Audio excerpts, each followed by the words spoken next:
Hello সবাই। আজ আমি নিজেকে চ্যালেঞ্জ করছি এক সপ্তাহ পুরোটা কফি ছাড়া কাটাতে। দেখতে চাই আমার মস্তিষ্ক সত্যি কি কফি ছাড়া দুর্বল হয়ে যায় কিনা।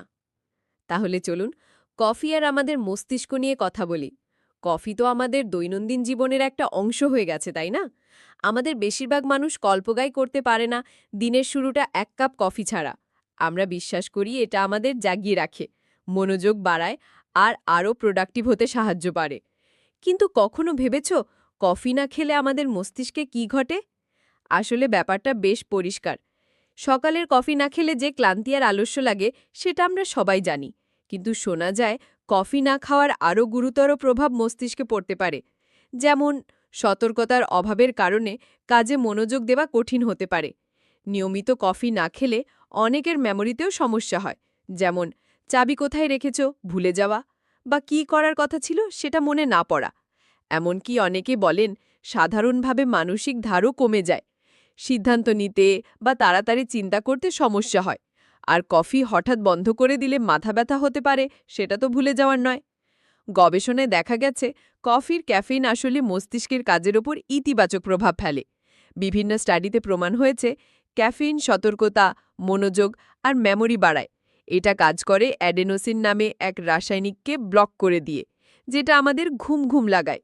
পাশাপাশি এটা ডোপামিন আর নর অ্যাপিনেফ্রিনের মতো নিউরোট্রান্সমিটারের উৎপাদনও বাড়ায়, যেগুলো আমাদের ফোকাসড আর সতর্ক থাকতে সাহায্য করে। কিন্তু যখন আমরা কফি খাওয়া বন্ধ করি, তখন মস্তিষ্ক যেন এক ধরনের উইথড্রলে চলে যায়। এর ফলে মাথা ব্যথা আর ক্লান্তির মতো লক্ষণ দেখা দেয়। বিশেষ করে যারা প্রতিদিন বেশি কফি খান, তারা হঠাৎ বন্ধ করলে এটার প্রভাব আরও বেশি টের পান।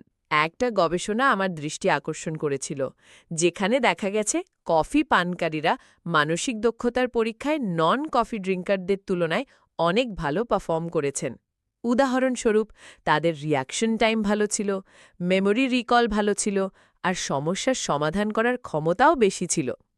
আসলে মাঝারি মাত্রার কফি পানকারীরা, অর্থাৎ যারা দিনে ২-৪ কাপ কফি খান, তাদের জ্ঞানীয় দক্ষতাই সবচেয়ে ভালো ছিল।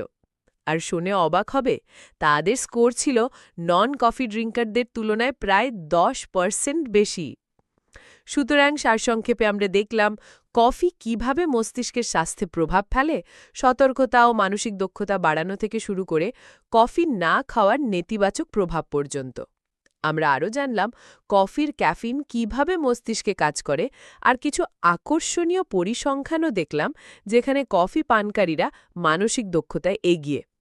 তাহলে তোমাদের ব্যক্তিগত অভিজ্ঞতা যদি থাকে কফি আর মস্তিষ্ক নিয়ে, সেটা নিচে কমেন্টে লিখে জানাও। আর যদি এই ধরনের আরও কন্টেন্ট পছন্দ করো, তবে আমার অন্য ভিডিওটা দেখে নিও, যেখানে ক্যাফিনের প্রোডাক্টিভিটি বাড়ানোর উপকারিতা নিয়ে আলোচনা করেছি। আমার মনে হয় সেটা তোমাদের ভালো লাগবে।